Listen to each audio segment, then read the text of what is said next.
영.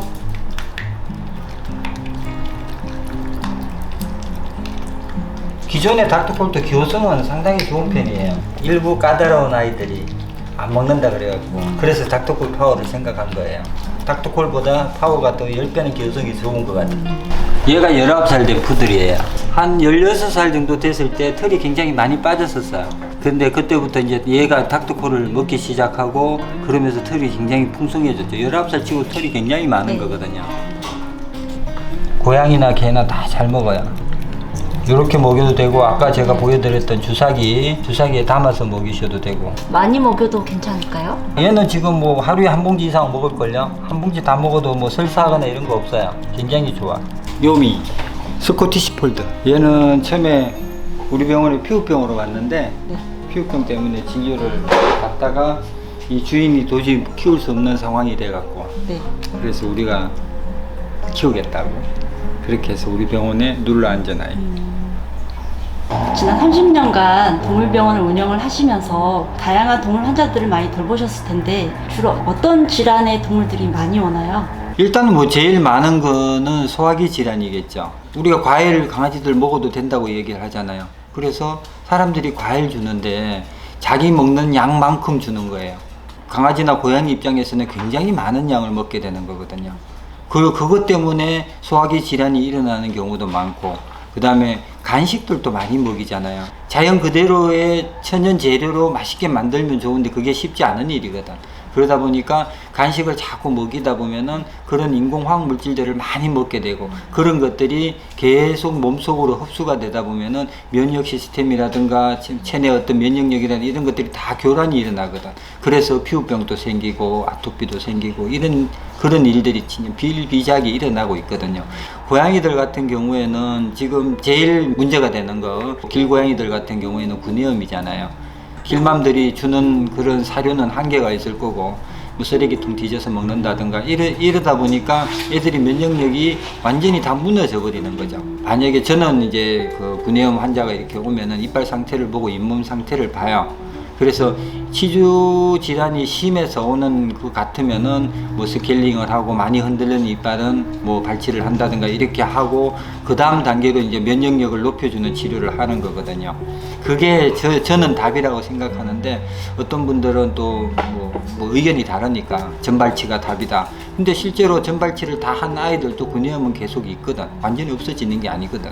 이빨도 없는데.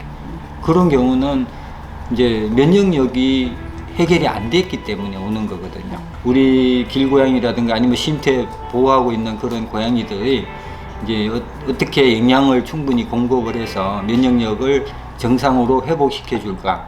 그게 관건이 아닌가 싶어요. 원장님 말씀으로는 그러면 이제 가장 이제 보호자들이 신경 써야 될 게 식습관, 그렇죠. 그리고 면역력. 그러니까 아까도 말씀드렸지만 왜 우리 고양이 같으면은 제일 대표 간식이 추루잖아요. 대체로 간식들이 또 뭐 추루뿐만 아니라 다른 뭐 통조림이나 이런 것도 마찬가지겠죠. 염분도 꽤 많이 들어있는 걸로 알고 있거든. 조금씩 먹는 건 괜찮겠지만 너무 많이 먹는 거는 좀 자제해야 되지 않을까 싶기도 하고, 또 왜 고양이들 약을 잘 먹이기 힘들잖아요. 그래서 추루에 많이 섞어주는데, 추루나 통조림에 섞어주는데 그때 섞어주는 그런 간식의 양도 최소량으로 섞어서 주면은 그래도 고양이들한테 좋지 않을까라는 그런 생각을 해요. 여러 질환 중에서 네. 강아지 아토피, 고양이 구내염이 재발률이 좀 높다고 하던데 네, 그런가요? 맞아요.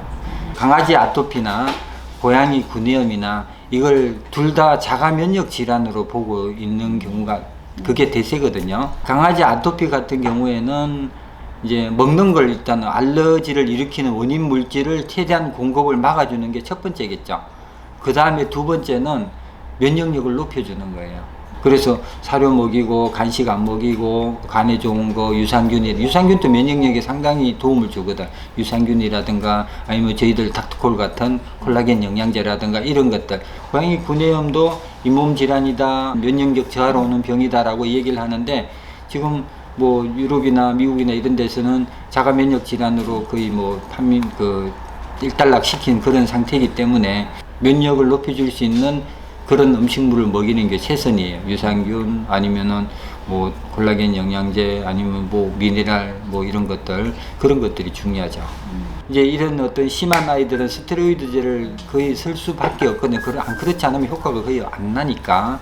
그럼 스테로이드제를 계속 먹게 되면은 애들이 뭐 콩팥이라든가 아니면 간에 문제가 부신에 문제가 오고 이래서 다른 질병들이 오니까 고양이 키우시는 분들 아니면 고양이를 돌보시는 분들도 이제 약은 그만 먹이고 싶은데 영양제 닥터콜만 먹이면 되나요 하는데 가벼운 아이들은 닥터콜만 먹여도 충분한 효과를 볼 수 있어요. 그렇지만은 너무 심한 아이들은 병원 약이랑 같이 먹이면서 빠른 시일 내에 호전을 시키고 그 다음에 이제 유지할 때 닥터콜을 쓰는 거죠. 병원 약은 끊고. 근데 스테로이드제 같은 경우도 막 고용량으로 먹다가 갑자기 또 끊어버리면 금방 또 확 심해진다고. 그래서 서서히 끊어야 되는 거. 그래서 병원에서 오시라는 날짜에 꼬박꼬박 하면서 그 서서히 단계별로 약을 먹이는 게 아이들을 위해서 좋다는 거 말씀드리고 싶네요. 좋은 사료를 선택하는 방법이 있을까요? 사료의 종류가 굉장히 많은데 정확하게 명칭을 따지면 배합 사료다. 배합이라는 뜻이 얘들한테 필요한 영양분을 완벽하긴 않겠지만은 최대한 넣어놨다는 얘기거든요. 동물병원 한 지는 30년 넘었지만 그동안 이렇게 보면서 사료만 계속 먹어서 영양 부족으로 오는 아이는 한 번도 본 적이 없는 것 같아. 그럼 어떤 사료를 먹여야 되느냐라는 질문들을 또 우리 손님들이 많이 해요. 그래서 저는 그래요. 그냥 대외적으로 많이 알려진 사료를 먹이시라. 가격은 크게 중요하지 않다. 그 성분으로 들어가서 따져보면은 많은 차이가 나는 것 같지는 않다. 그렇기 때문에 우리 아이가 잘 먹고 그 다음에 많이 알려진 사료를 먹이는 게 안전하지 않을까라고 생각을 해요. 두 번째는 우리 아이가 A라는 사료를 잘 먹고 건강하게 잘 자랐어. 근데 A라는 사료를 계속 먹여도 돼요? 라고 묻는 분들이 계세요. 그런 경우에 꼭 사료를 굳이 바꿔줄 이유가 없다는 거죠. 배합 사료이기 때문에 성분 B가 중요한 거지 A 사료, B 사료, C 사료 돌아가면서 먹일 필요는 저는 없다고 생각해요. 잘 먹으면은 내 아이한테 꼭 맞다면은 평생 그 사료만 먹어도 아무 이상 없다고 생각해요. 이제 저 같은 경우도 이제 고양이 6마리를 키우는데 2마리가 이제 7살이 돼가요. 이런 노령견이나 노령묘 어떻게 관리를 하는 게 좋을지. 아까 말씀드렸듯이 간식 많이 안 먹이는 거. 그게 저는 첫 번째라고 생각해요. 그래서 저희 병원에서는 아예 간식을 안 팔거든. 두 번째는 이제 나이가 들면은 강아지든 고양이든 계속 치석이 껴요. 다니시는 동물병원이 있을 텐데 거기 가셔갖고 구강 검사하고 최소한 1년, 2년에 한 번씩은 스케일링을 해주는 게 좋지 않을까 싶어요.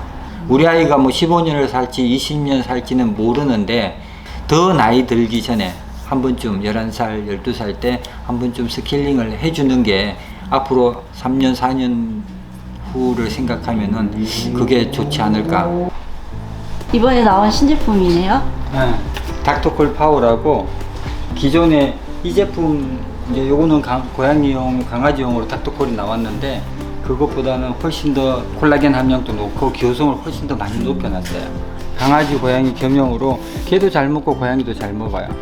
요 얘들도 닥터콜 먹고 털 관리하는 그런 아이들이거든. 요거는 이제 얘들 설명서가 이렇게 들어있고, 자, 여기 액상으로 되어 있어요. 7개가. 이 한 봉지면은 한 5kg 정도 되는 아이는 5일 정도를 먹일 수 있어요. 경구용 주사기라 그래서 약 투약할 때 쓰는 주사기거든. 요걸 6개를 넣어놨어요. 이게 액상이고 안에 뭐 조미료나 방부제가 하나도 안 들어있다 보니까 그냥 실온에 그냥 놔두면 상할 위험성이 있어요. 그래서 먹이고 남은 거는 그냥 냉장고에 보관하라고 주사기를 주는 거예요. 그래서 주사기에 담은 상태에서 냉장고 보관했다가 필요할 때 꺼내서 먹이는 그런 식으로 하라고. 뭐 수치상으로는 35일분인데 저희는 이제 한 달분으로 해서 출시를 한 거예요. 기존의 제품이 이제 강아지는 이제 환호돼 있었고 고양이는 가루로 되어 있었죠. 네네.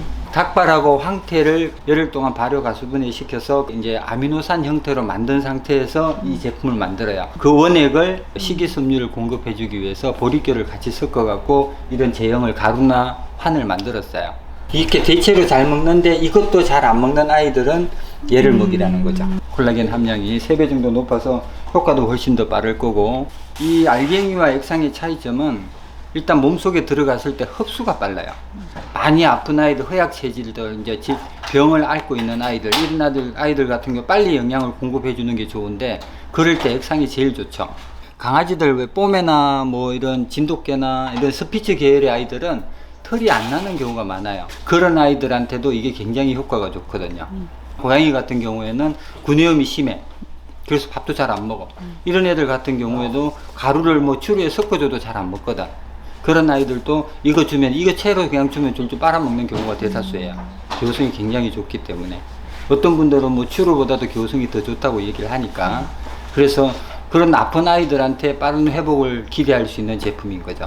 이 제품은 어떻게 구입을 할 수 있나요? 쿠팡이라든가 아니면은 네이버라든가 아니면 저희들 쇼핑몰도 있어요. 근데 이거를 판매하시는 분들은 주로 이제 쉼터하시는 분들이거든. 뭐 목포 같은 경우는 보네로 달린이라고 옛날에 논다 카페였죠. 그분이라든가 부산의 단진이라든가 대구의 아이고 감사합니다라든가 평창에 또 있고 뭐 청주에도 조금 있고 이런 분들이 저희 제품을 다 판매하고 있고 유통 단계가 굉장히 단순해요.